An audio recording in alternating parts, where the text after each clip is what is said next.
In this video, I'm going to be giving you my initial thoughts on the Hoka Mach X2, and I'm going to be telling you why I think you need to be very careful before you buy it.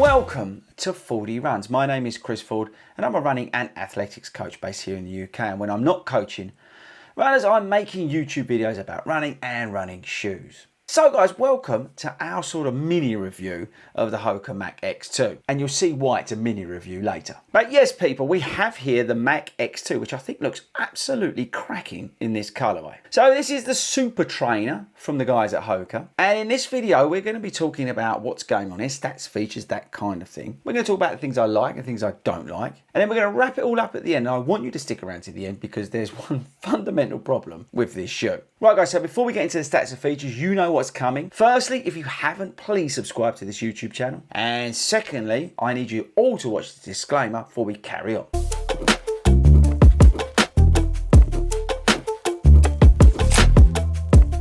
Right, so that's my arse covered. Now let's talk about this shoe. Okay guys, right, so Super Trainer World here from Hoka. We've got the PEBA foam in here with the EVA foam, which is sort of working kind of well with the PBAX plate in here, right? So actually, let's get on to stats and features. Okay, so the Mach X2 is a Super Trainer. It's one of those shoes that features some of the cool stuff from the racing shoes. We've got PEBA foam in here, we've got a plate in here, and all that kind of awesome stuff. Comes with a Super Trainer price tag of £170. But I want you to think of the Saucony Speed 4, the Hyperion Max 2, Boston 12, those kind of shoes. So you can do training in it, you can race in it. Got it? Let's move on. So this shoe's £170. It's 44mm stack in the heel down to 39, so that's a 5mm drop. That stack has been increased by 5mm, by the way.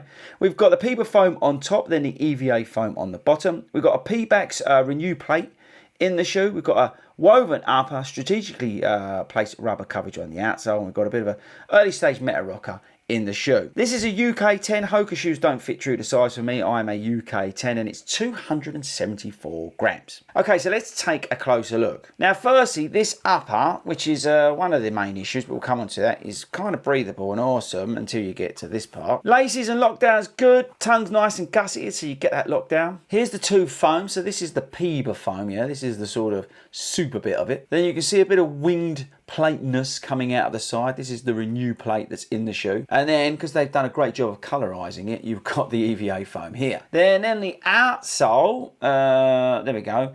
You can see some of that rubber coverage. Don't forget, this is like new stuff for Hoka. They used to just have rubberized EVA, but they've now got some good rubber coverage on the outside. You can see that plate as well in there. The heel counter, well, we'll come on to that as well. It's reasonably stable. I felt like I was collapsing a little bit on the shoe, but it's not overly unstable. And like I said, I'm a UK 10 in this shoe. Now, in terms of the ride, I like the PBAX and the EVA foam. They work well with the plate. It feels good under toe. It feels great down that sort of 7.5, 8 minute miles for me. It feels nice and lightweight on foot, which is good. As I said, I like the lockdown as well. But yeah, overall, the ride feels peppy. It feels responsive.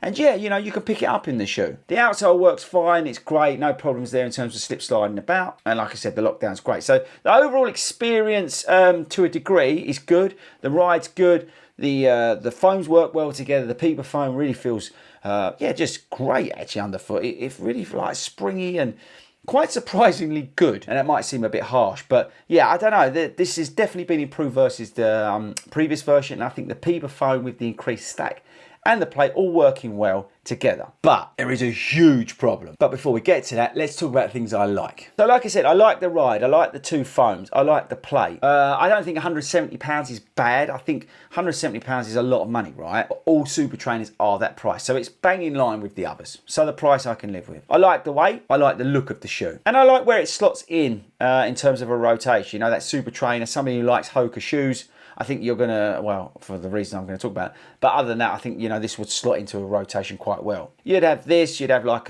maybe a race day shoe or like a a speed shoe that you'd wear for your workouts, then something a little bit more sort of daily trainer, maybe a Max Stack version, or just, I don't know, like a 1080, or even a Mach 6 would work well as the daily trainer. So it can work well in a rotation is my point. But okay, let's get real. So the biggest problem I have, and I think it is a warning to you all, I've had to stop running in them because at the back here, let me show you, I've had the worst blisters. Now, I don't know whether this is something that's just me, okay? So let me know in the comments if you've had this issue.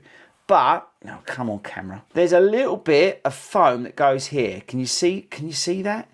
But it basically stops at the back. And what this does, because of this heel counter, it just rubs the back of your heel to bits. And what that means is that any run that you do is ruined because you're in excruciating pain because your heels are getting ripped to pieces. Now, what's weird is that some people in the Puma Deviate Nitro, the first version, had that problem, but I never had that problem with that shoe. But it was a similar setup. But with this shoe, for whatever reason, I do have that problem. There's just like, can you hear it? There's just no foam there.